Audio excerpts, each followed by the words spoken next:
Today I'm going to tell you from day one up to I came to New Zealand because there's a lot of things happen and my future generation has to know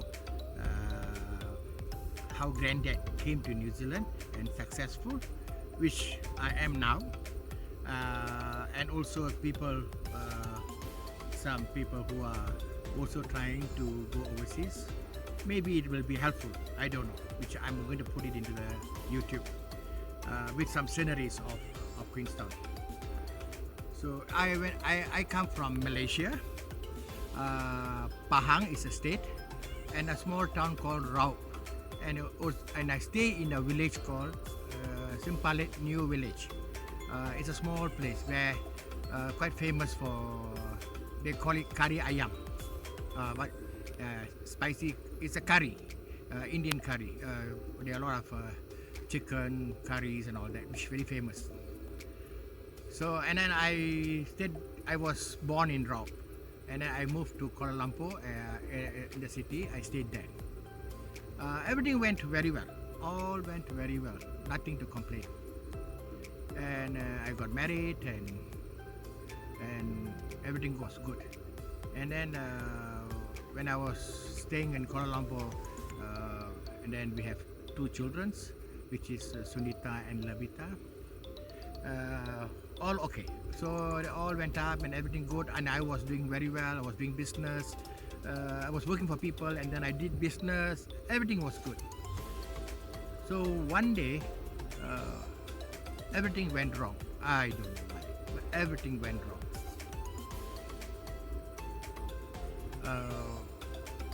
I bought a lot of houses, land, and I had an apartment. Everything went straight down. My apartment I give away to someone. My land I bought it, and someone built a house in my land. I have to take the legal things to sort that problem out. And then I have no more money. I have to sell my house, everything. And I also did a lot of work. After selling all this, I lost my business, and then I started working as a limousine driver. I started working as a taxi driver. I started working as a personal driver. Everything. And then all in the end didn't work. I don't know why, but it didn't work. Maybe it's because I'm supposed to come here. If I'm successful there, I would have come here. Because I'm not successful there, I came here. But the things which I tell you all will know. And then I and my wife was going through a hard time. My wife, she had a good time, and suddenly everything was going down and down and down. And she can't say anything. She knows it is going down. She knows how I'm going through all the hard work. And then everything was going down, including my car. I had a car. I paid off everything, and it's paid off. And suddenly my car got stolen. I don't have a car. I was working, and I have to go by bus to work because the car got stolen, and I cannot afford to buy anymore. So everything was really no good. And my daughter, one daughter was studying in university, UTM, in Johor Bahru, which is another state. And the other daughter, elder daughter, is working in Maybank. So she was okay. And one day we were talking about things. Everything is not going right. But we don't have anything. We still have some good time with our family. You know, we go for holiday, a short holiday here and there, and we have some good time. And now we're talking to my wife. My wife was also discussing it. Why not we go overseas? Because everything is not right here. For future generation, my grandchildren and all that, maybe we'll find ways how to get them to the best place. And our children are quite happy here, and they will not go if we don't go anywhere, because they are happy and their friends and Everything was good for them. And we are there. And then after that, it is good. So why not we go somewhere first, and then maybe they will come. Then we say, okay, I make a decision that okay, we'll find ways to go to overseas and see whether we can find a job or not. So in the end, we decided to go to. I decided that we wanted to go either to Australia or New Zealand or work in a cruise for 6 months or go to Singapore. And then after discussing all this and after a few days we decided I think Singapore is the best place nearby, we'll go there. And everybody from Malaysia, a lot of people are working in Singapore, so I thought it was a good place. So then I decided to get a job through an agency where they employ for securities and all the jobs. So I went to the agency and they said, I rang up the agency and they said there's a job as a security guy. Are you interested? I said, okay, I'm interested. I'll come there on these days. I told the date, and then I took a train and went over there. Reached the morning, and then I went to the agency, got everything done, and they sent me to the apartment to work there, and it was okay. I was happy there working that day morning.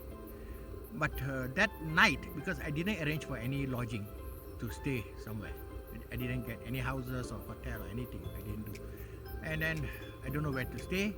I feel a bit difficult for me to get out of the apartment to go and look for the place because it's quite far somewhere. There itself, but it's quite far to go somewhere to take a bus and go. And it was really late. So I managed to look around at the apartment area, and I saw a place where the rubbish bin. And I thought there's no place, why not I just stay here for one night and see. So I have no choice. I need to stay somewhere. So okay, then I wait for people all to go to bed and then all sleep. It's a bit dark in the area. Then I put my bed there and I slept in the rubbish bin area. Big skip. They put the skip there where all the rubbish they dump it from the hotels. They dump it there. So I sleep on the side there. It was a bit very bad, but no choice. So I stayed there one night, and then the next day morning before people came out, I already wake up and I called my wife and told my wife I don't want to work there anymore because it's a bit difficult. Job is okay, but place to look for it to stay and then too far away to come back to work and too much money involved on the transport and everything. So I think I will come back. So she said, okay, you come back. We were sad that I slept near the rubbish bin and all that, but that's how it is. And then I went back at the same day itself. I went back, and after I went back there, and then they said, okay, never mind, don't worry about it. And then I was still keeping an eye and looking for things to do. And after going on for a while, and then we decided again. This time we think, okay, why not we go to Australia, or New Zealand?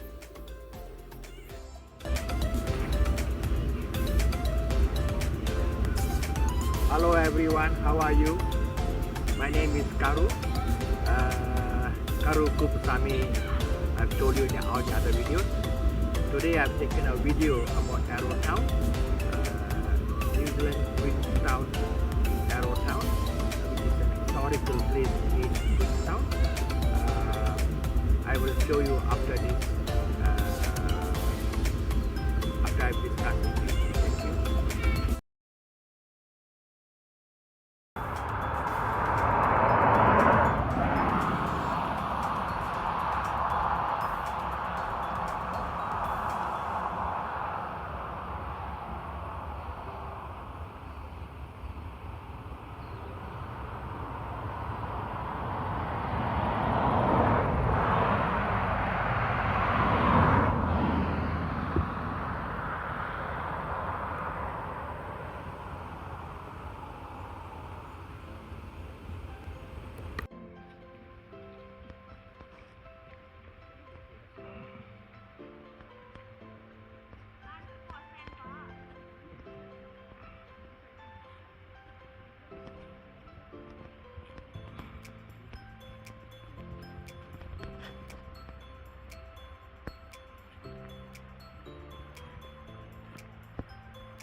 I said that someone was telling that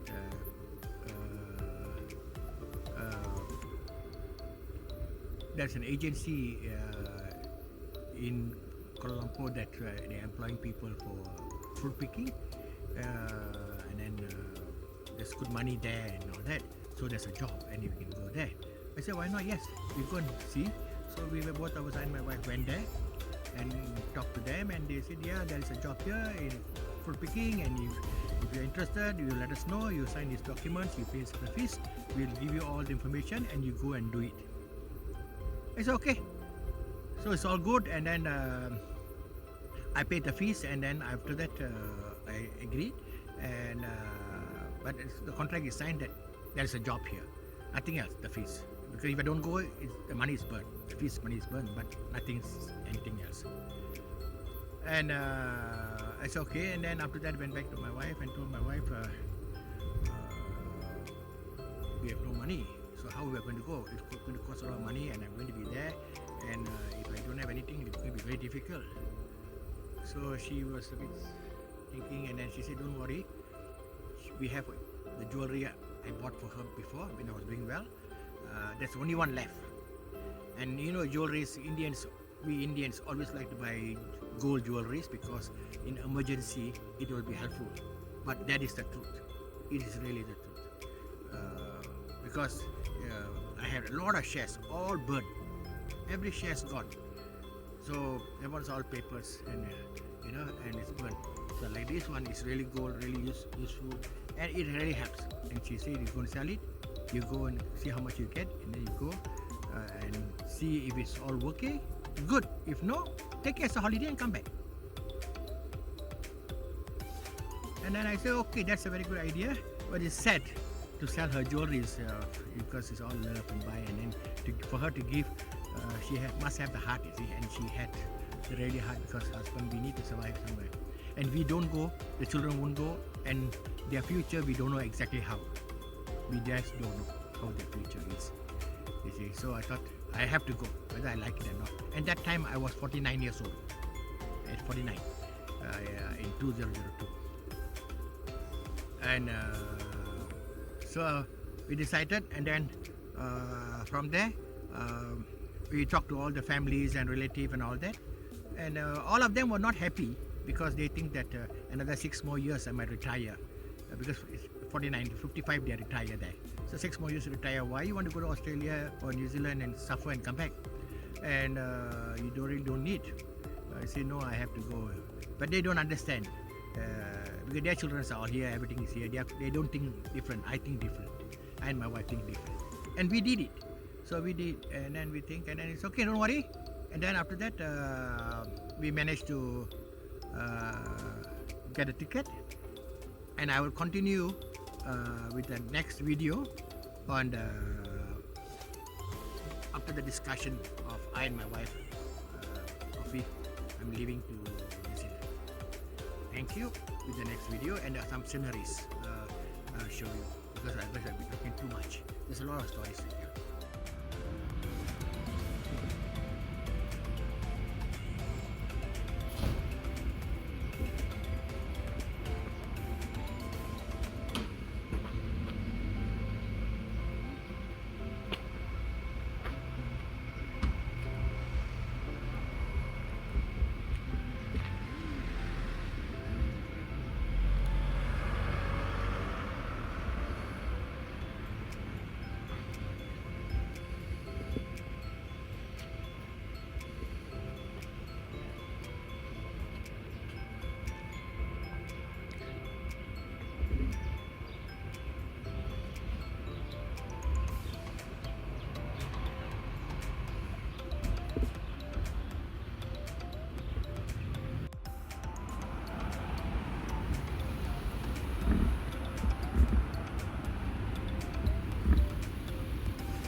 Mm.